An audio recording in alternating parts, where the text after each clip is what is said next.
Nah, tentang anak muda, generasi muda Hindu yang ada di wilayah kita Kalimantan Selatan umumnya, mereka ini dengan keyakinan yang luar biasa tetap berjuang, tetap bertahan untuk tetap memadukan, mengkolaborasikan bahwa kearifan lokal dengan budaya-budaya yang ada sekarang, Hindu sekarang.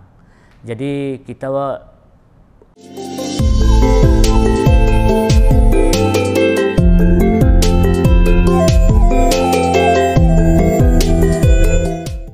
Om Swastiastu, Salam Rahayu, Tabe-tabe, Mahisidi, Sabarataan. Mae. Pemirsa Hindu Channel, pada hari ini Hindu Channel berada di Kalimantan Selatan.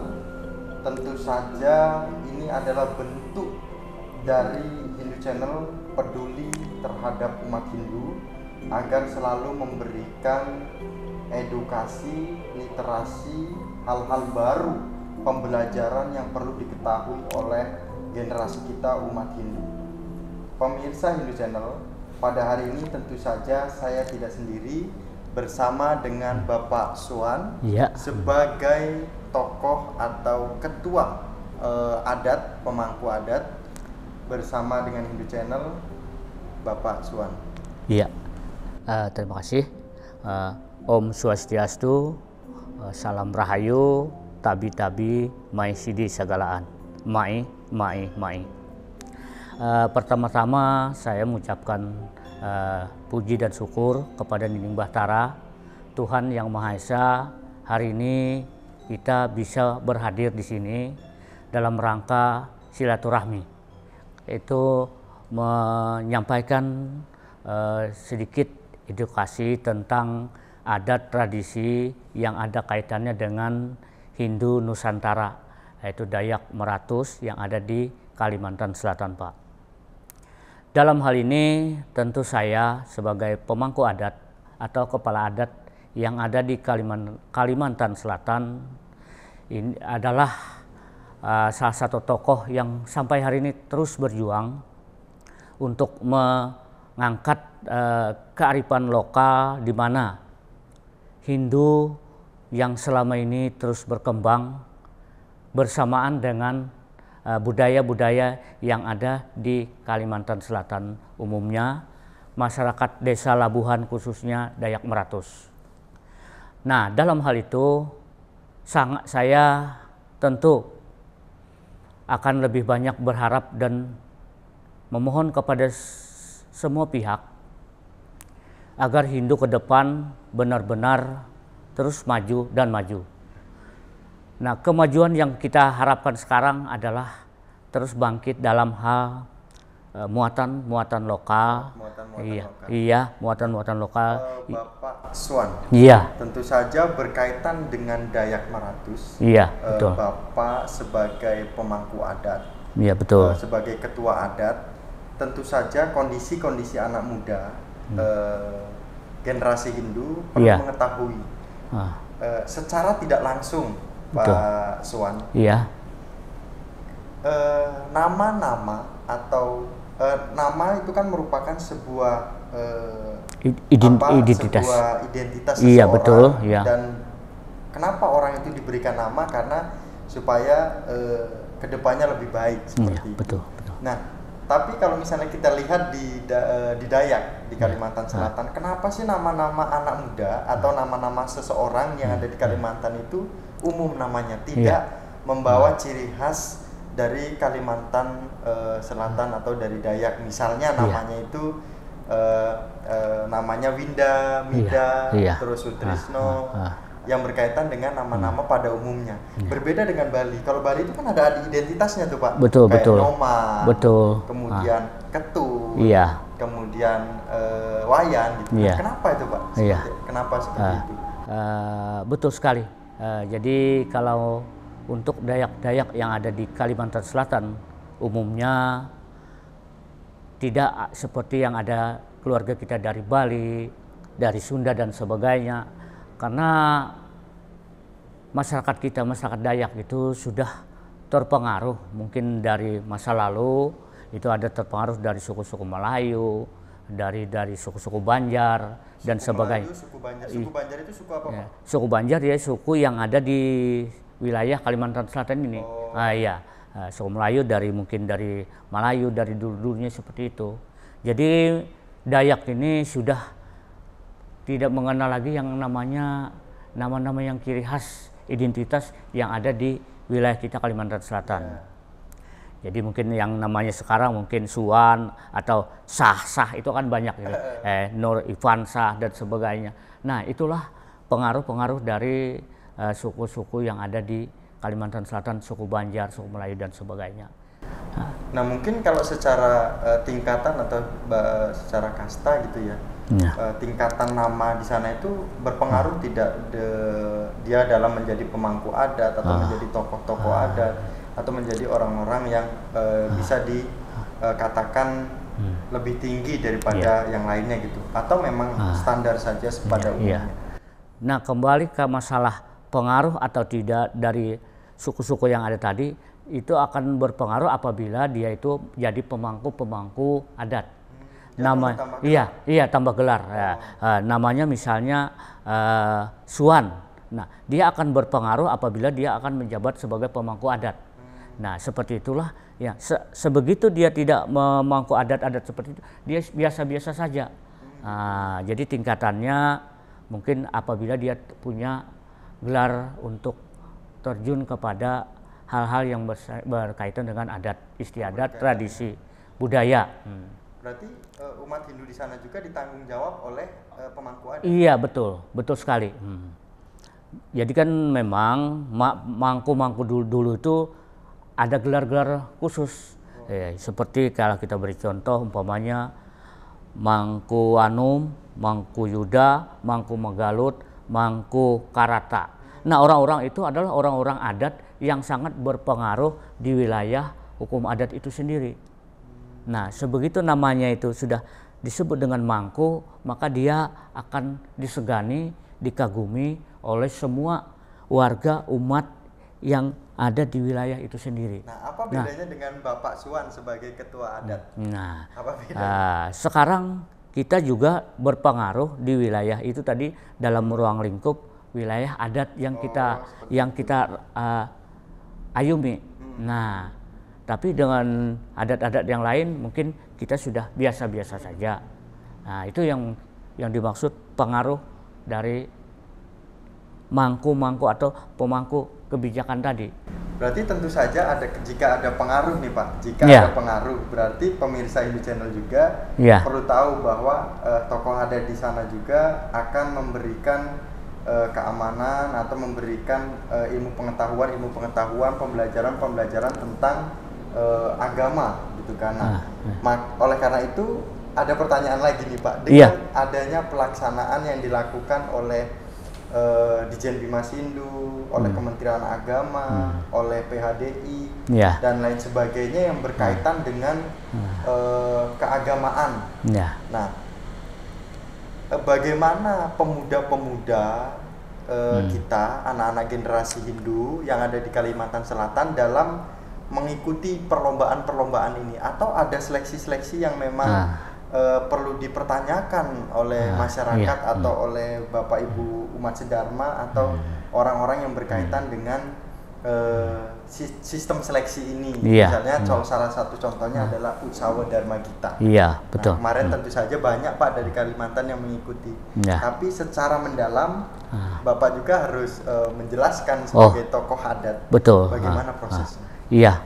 Jadi kita berbicara secara umum tentang pembinaan atau peran serta dari kepala adat atau pemangku kebijakan yang ada di Kalimantan Selatan umumnya, itu menyangkut pembinaan generasi muda kita tentang nilai-nilai agama Hindu yang ada di Kalimantan Selatan.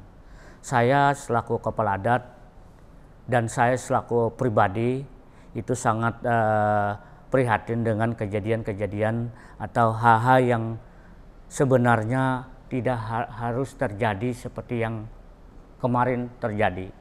Yang kita maksud begini, kita sangat berharap kemarin itu agar dalam hal kegiatan-kegiatan pembinaan generasi muda Hindu kita yang ada di Kalimantan Selatan itu semestinya kita harus merangkul semua instansi atau lembaga wadah yang ada di Kalimantan Selatan.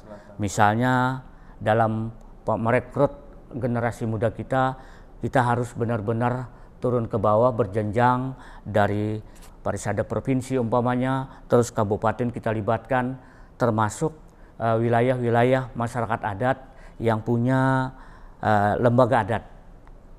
Nah, mereka-mereka inilah yang semestinya memberikan generasi muda ini loh yang kita adakan seleksi yang mestinya kita akan kirim untuk mewakili daerah kita sesuai dengan keinginan Departemen Agama dan apalah namanya. Berarti yang terjadi kemarin itu, itu seperti apa? Apakah memang tidak dilakukan seleksi dari desa dari kecamatan, dari desa, dari kecamatan, dari kabupaten lalu ke provinsi? Atau memang sudah ada langsung mereka ikut lomba atau seperti apa yang Bapak ketahui? Nah, yang kita ketahui kemarin itu sebenarnya memang sudah diatur sedemikian rupa yang tidak semestinya tidak diketahui oleh kita sebagai pemangku adat, Parisada Kabupaten dan juga ke provinsi. Waktu itu memang tidak terjalin komunikasi yang baik, sehingga apapun yang terjadi sudah terjadi. Nah, sekarang saya berharap, nah beberapa harapan saya ke depan, kalau ini kan sifatnya adalah untuk kita semua, tentu kita berharap kepada pemangku kepentingan agar supaya marilah kita sama-sama kita rangkul bersama untuk kejayaan Hindu ke depan, terutama dari Departemen Agama dengan segala kemampuannya untuk benar-benar sampai ke desa, terus sampai ke desa, sampai ke wilayah-wilayah adat, sehingga tujuan kita untuk mensukseskan generasi kita untuk terus mengembangkan, memajukan agama kita akan terwujud dengan baik. Itulah harapan kita yang sebenarnya.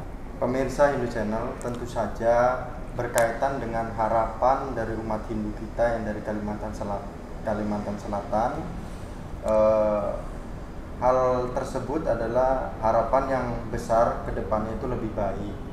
Jadi Hindu Channel datang atau komunikasi bersama dengan tokoh adat pada hari ini juga merupakan hal yang hal yang kedepannya agar lebih baik lagi.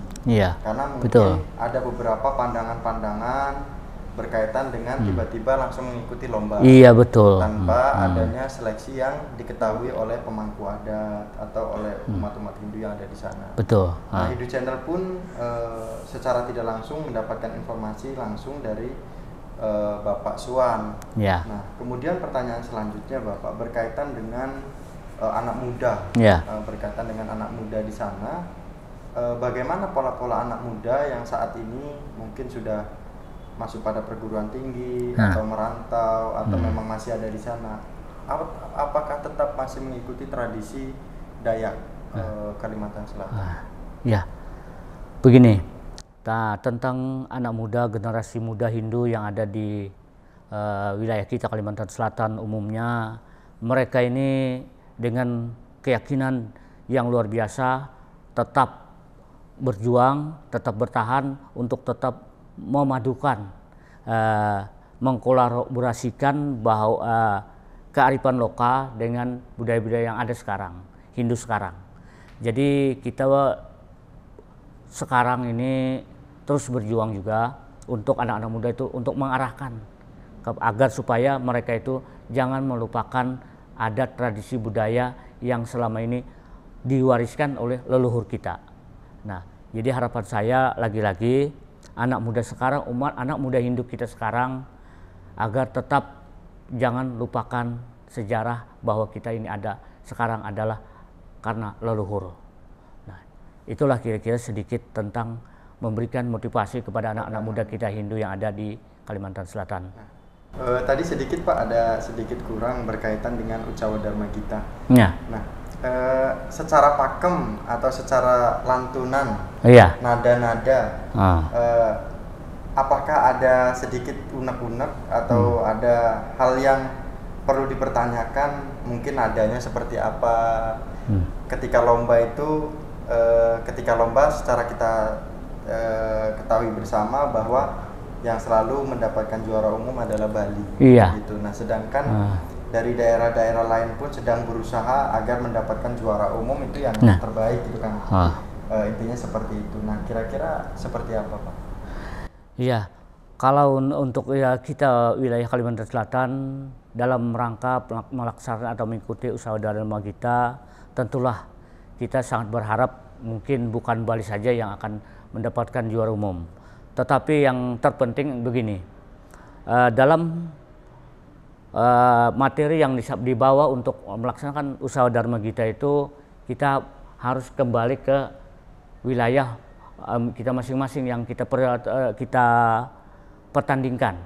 Misalnya melantunkan Trisandia tadi kayak Bali, kalau Dayak seperti apa. Nah, itulah yang mungkin akan menjadi penilaian tersendiri oleh tim-tim penilai. Misalnya tadi kan kita berikan, iya. Contoh channel, karena berkaitan dengan lantunan nada yang ada di daerah, mungkin Bapak sebagai pemangku adat bisa memberikan contoh sedikit lantunannya seperti apa? Oke. Kita siap akan berikan contoh bagaimana untuk muatan lokal yang akan dipertandingkan di usaha Dharma Gita seperti ini. Ut mengarak-garak nining bahtara mula ada mula jadi nining bahtara menguasai bumi ain langitam, nining bahtara menguasai manusia menggarama tahun musim buah-buahanam. Nah, hal-hal seperti itulah yang mereka belum pernah tahu jadi tahu. Itulah salah satu ayat dari Balian dalam memuji dan memuja kebesaran Tuhan Yang Maha Esa. Nah, kalau itu dikemas sedemikian rupa, itu akan menimbulkan seni yang luar biasa. Dengan catatan kita harus ada orang-orang yang benar-benar memberikan pendampingan untuk generasi muda, memperkenalkan ayat-ayat itu dan untuk dipertandingkan di event-event penting di setiap kegiatan-kegiatan keagamaan. Siap. Nah, luar biasa pemirsa di channel. Kita dengar barusan lantunan berkaitan dengan kearifan lokal atau ciri khas lokal yang ada di Kalimantan Selatan, yaitu di Dayak. Nah, terakhir nih Pak, kesamaan yang menonjol di Dayak dengan Hindu lainnya atau Hindu-Hindu, umat Hindu kita yang ada di Indonesia, umat Hindu Nusantara, itu ada Hindu Jawa, Sunda, Bali, dan Kaharingan, terus Dayak. Yang menjadi kesamaan itu apa? Nah, yang menjadi kesamaan untuk Hindu Dayak yang tadi, pertama Hindu ini mengenal Tuhan dengan sebutan Nining Bahtara, itu satu kesamaan. Yang kedua mengenal yang namanya roh atau bahasa dianukan leluhur tadi, roh, leluhur atau Atman. Yang ketiga juga mengenal yang namanya karma pala. Karma, karena yang dari dulu mereka itu apabila perbuatannya yang kurang baik, dari masyarakat adat itu menyebutnya tanggung kamu karmanya. Berarti akibat dari perbuatannya mereka sudah mengenal yang namanya karma. Buah karma pala berarti buah dari perbuatan kita. Yang ketiga, yang keempat, yang sama itu adalah mengenal namanya tempat nirwana. Kalau di Hindu Dayak tadi mengenal tempat perkumpulan, pahimpunan leluhur. Artinya mereka itu satu wadah, ada satu tempat yang benar-benar sama dengan Hindu yang ada di Nusantara ini. Nah, kemudian kembali ada persamaan lain, itu menyangkut sesajin atau sesaji. Kalau di Bali itu disebut dengan Banten atau Daksina. Kalau di Dayak Kalimantan Selatan ia menyebut baras begantang. Yang kesamaan baras begantang. Baras begantang atau yang disebut Daksina. Kesamaannya di mana? Beras di situ ada sama, terus gula merah ada satu, kelapa satu, terus telur itik biasanya yang dipakai. Nah, kesamaan-kesamaan itu menunjukkan bahwa peninggalan leluhur hampir bersamaan dengan apa yang ada di Hindu Nusantara. Nah, dengan demikian kita berkesimpulan bahwa Hindu ini asalnya memang satu. Kalau nggak salah mungkin dari Kerajaan Kutai kita sudah tahu, mungkin penyebarannya di mana-mana. Sekarang yang bisa bertahan sampai hari ini keluarga kita dari Bali, dari yang lain, Pecan dan sebagainya. Mungkin itu. Ya. Terima kasih Bapak Suwan. Iya. Sudah banyak sekali memberikan pembelajaran kepada kita semua, khususnya generasi Hindu, pemirsa Hindu Channel dan Bapak Ibu umat Dharma dimanapun berada. Itulah atau demikian yang dapat disampaikan oleh Bapak Suwan sebagai tokoh adat, dan kita tunggu episode selanjutnya berkaitan dengan pembahasan lebih mendalam tentang tradisi umat kita di Dayak, Kalimantan Selatan. Dan jangan lupa selalu dukung Hindu Channel, jangan lupa like, comment, and subscribe. Dan kami tutup dengan Paramasanti bersama dengan Bapak Suwan. Ya. Om Santi. Santi. Santi. Santi.